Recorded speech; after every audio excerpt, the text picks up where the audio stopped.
Good afternoon. 5.3 trillion songs were streamed in 2022 alone, and yet one stream is equal to 0.004 cents. So, why is there such a disconnect between streams and the revenue made from them?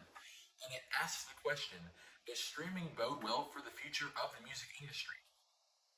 We can look at new age artists who are up and coming and trying to make a name for themselves. Is it easier for them to do it through streaming? It's also important to look at the pre established recording studios and those mainstream artists involved with them and how are they making revenue from streaming. And also importantly, we need to look at you and me, the consumers and the listeners, and is streaming more cost effective for us? So we all know that money talks. Let's see what it's saying. When looking at the new artists, is it easier for them to make money and be recognized through their streaming?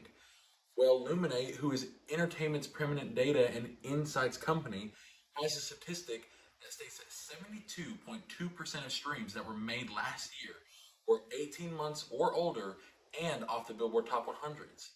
So it seems that listeners are becoming stagnant in what they're listening to, and they're not branching out to these new artists that need to find a home on streaming. To back this up, Chartmetrics, a company that is the all-in-one platform to create successful careers in music, their 23rd most growing artist of 2022, Jim Efforts, dropped from the top 45,000th artist to below 145,000 in just one day. So it seems that with the fast pace of streaming, artists are struggling to stay in a higher area of listening. But if we look at Justin Bieber, who is a globally renowned artist in pop culture, he credits his claim to fame as his individual uploads to the viral app YouTube. And he did that independently without a recording studio. That's something that's never been done without streaming before. But we can look at the average recording studio and the mainstream artists involved with them and see how much money they make from streaming. So as I previously mentioned, one stream is about 0.004 cents, which equates to 250 streams is $1. But Adam Rumnick, who is a founder and CEO of Oxmode, which helps entertainment companies safeguard their content, found that Spotify doesn't usually pay per stream and instead something called quote unquote stream share, which varies from artist to artist and more importantly, their agreements with their licensors. So now record labels can choose how much money they and the artists make through streaming, and it's starting to replace more artists' income.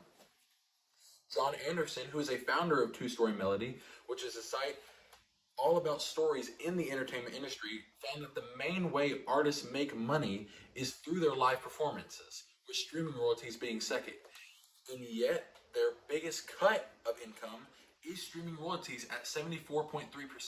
So what's happening is there is this huge common area of streaming royalties, and yet it's getting funneled down to not make even enough money to beat out their live performances. So with such a big area of income, why are they not making more money? Is streaming more cost effective for you and me, the listener?